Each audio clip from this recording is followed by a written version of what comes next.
mystery thriller novel in the Prodigal of Passyunk Avenue mystery series. It's book one.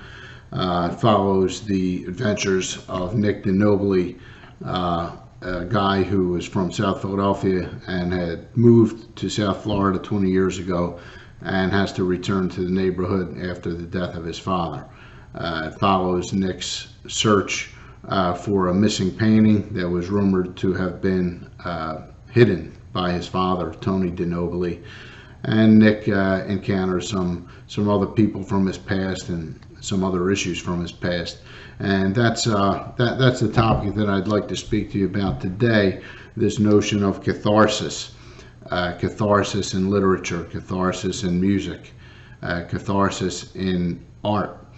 I got to thinking about the whole notion of catharsis with respect to reading and writing, for that matter. And what I came upon and what I'd like to explore in this little talk is what I've identified I'd like to call the three shades of catharsis. So let's start out with catharsis. I mean, we throw that term around, at least I do. I read some good articles, one recently by someone by the name of Kendra Cherry, and I'll put a link to that article in my newsletter. At the end of this talk, I'll give you some information on signing up for the newsletter and joining the Prodigal Cabana Club. It's a real fun club where it doesn't cost anything. You just get occasional emails, newsletters, videos. And I'm going to be releasing sometime soon a sneak peek, chapter 1 of book 2, tentatively titled Revenge of the Prodigal. And you're only going to be able to get that if you sign up for the newsletter. And you could do that at my website at Cauto Books by joining the VIP Prodigal Cabana Club. Okay, back to catharsis. So, catharsis has been described as an emotional release.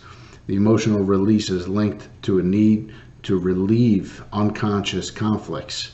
It comes from the Greek term catharsis with a K, meaning purification or cleansing. And I got to thinking about that with respect to reading in general, literature, and the feelings that I've experienced in reading great works of literature.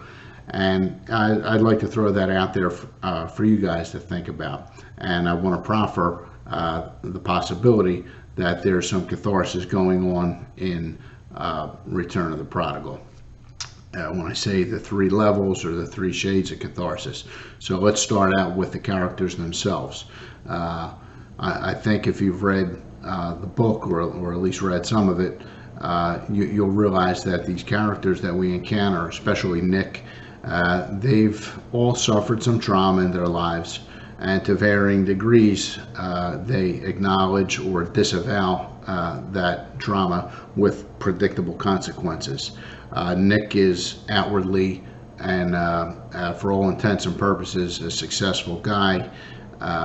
He's doing well, at least he thinks he is, and he's thrust back into this maelstrom occasioned by his father's passing, where the South Philadelphia and the love that he left behind, he had thought he had, so to speak, escaped from that life, and he needs to return to settle his father's estate and affairs.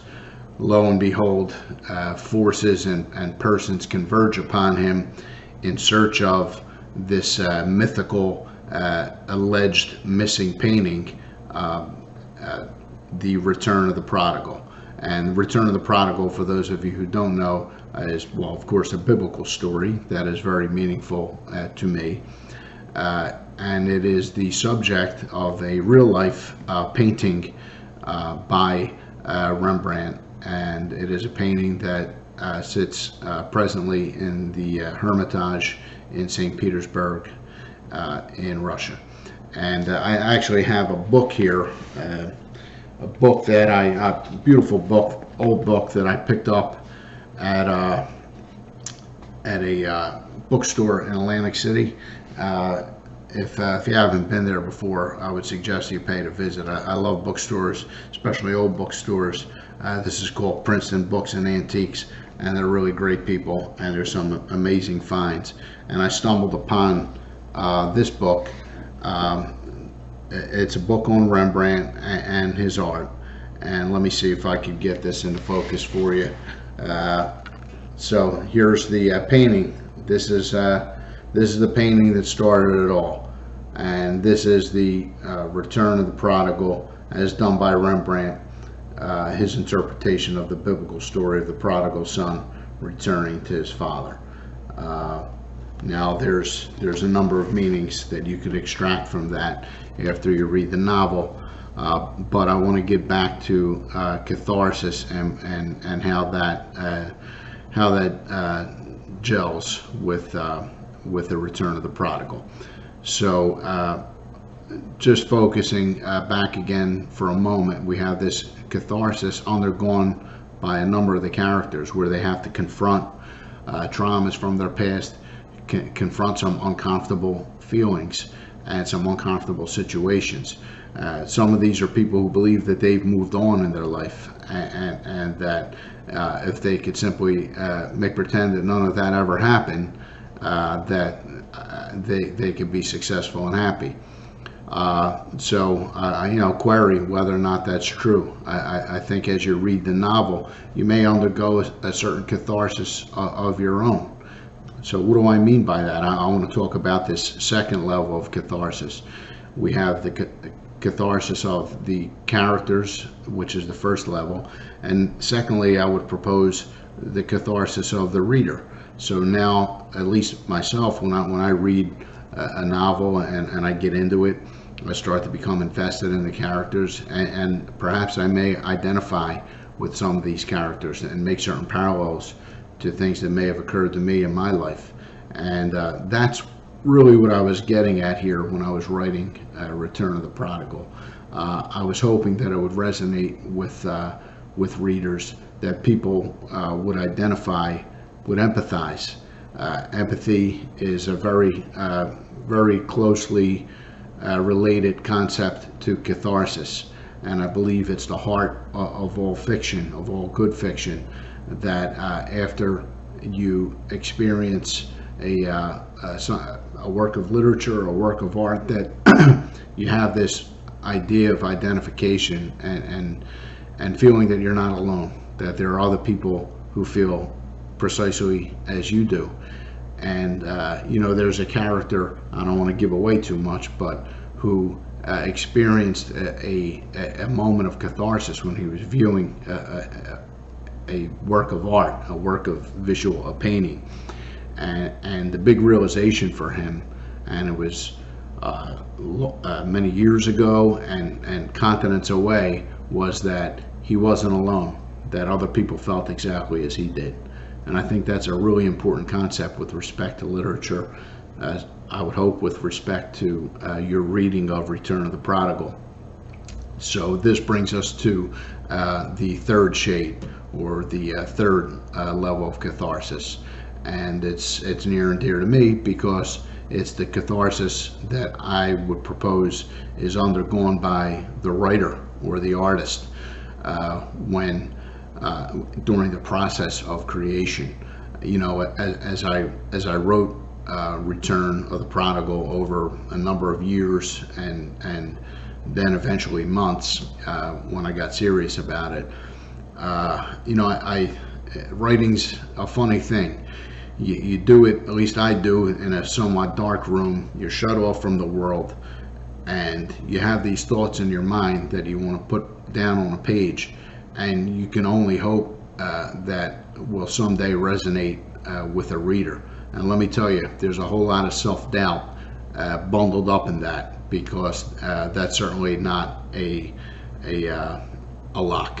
So when I now hear from readers and they're excited and they want to share their experience and how they felt, or they even want to let me know, hey, I'm halfway through it, I'm on chapter so-and-so, I'm on this page, I still get so excited. I'll go to the book and open up that page, because I want to think about the experience of the reader and where they are, and I'm excited for them to experience what I experienced in writing the book. And I hope that excitement shines through, and I'm really endeavoring to capture that again in book 2, Revenge of the Prodigal.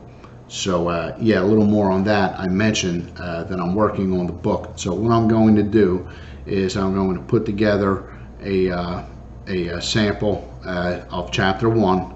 It picks up where Return of the Prodigal leaves off. There's some characters you'll recognize. I'm going to tell you that we're going to have some new characters that I think you're going to like. And this is only going to be available. It's a simple thing. Go to ClodoBooks.com, sign up for the Prodigal Cabana Club. And in addition to, for instance, a newsletter, which I'm going to be sending out on this topic, catharsis, the 3 levels of catharsis, the 3 shades of catharsis. You're also going to get that eventually, maybe in the next month or so, that first chapter, once I polish it up a little bit. Okay, so you guys know how to reach me. I mean, I'm on Facebook, I'm on YouTube, I'm on Instagram. You could always go to Clodo Books, and from there, reach me at any of those platforms. Sign up for the Cabana Club. You could email me.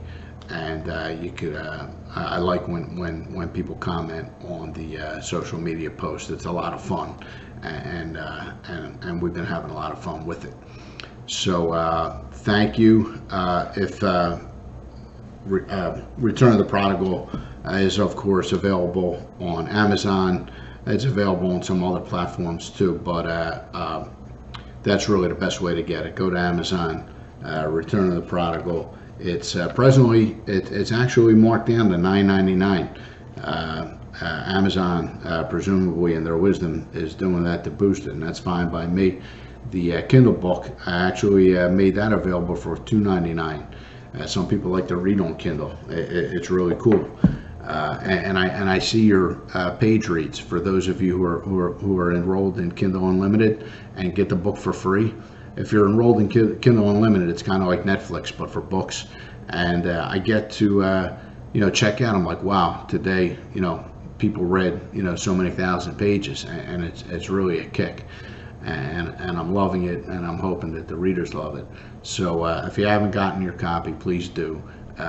You could join this little world and this little community that we're creating, and it's a community of empathy. It's a community of catharsis.